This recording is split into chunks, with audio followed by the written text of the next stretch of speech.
On a frozen pond in Rye last week, a mute swan got stuck to the ice. What happened next is the kind of story that reminds you why living here is different.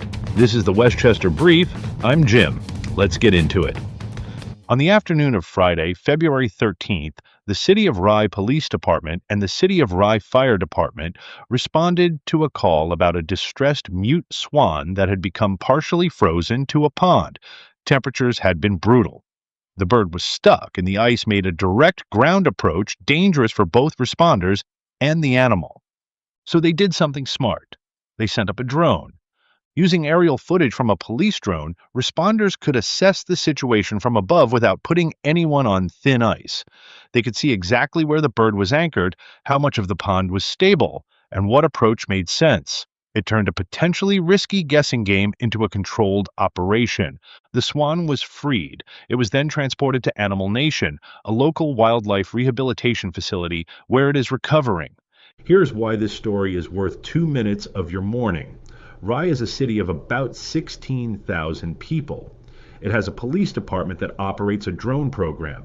That program exists for serious public safety work.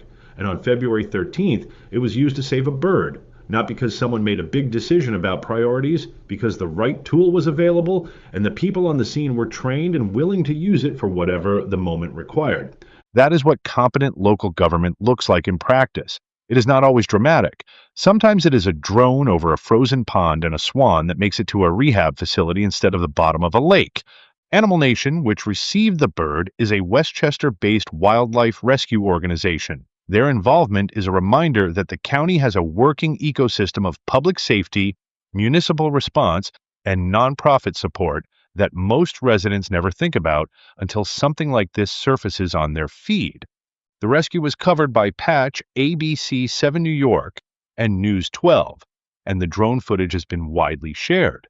By midweek, it had become one of those rare local moments that crosses from Westchester into the broader regional conversation without losing its specificity. This was Rye. These were Rye responders. That matters. Watch for this. As drone programs expand across Westchester municipalities, the policy questions around their use, their funding, and their scope will become increasingly relevant to residents. Today it is a swan. The underlying infrastructure conversation is bigger than that. Here is what else is happening across Westchester this week. In Ardsley, the local connection to the Winter Olympics has been one of the better sports stories of the month. Danny Casper, who is affiliated with the Ardsley Curling Club, has been skipping Team USA in Cortina. On February 15th, the team beat Sweden, the defending champions, and then edged Norway 10-8 later the same day. The back half of the round robin was rougher, with Team USA finishing 4-5 and needing other results to reach the semifinals. Whatever happens from here, it has been a genuinely human Olympic run with a Westchester address attached to it. That is the Westchester Brief for Friday, April 19th. If you have found this useful, the best thing you can do is share it with one neighbor who would want to know. Word of mouth is how local journalism survives. I'm Jim, and I live here. I'll see you tomorrow.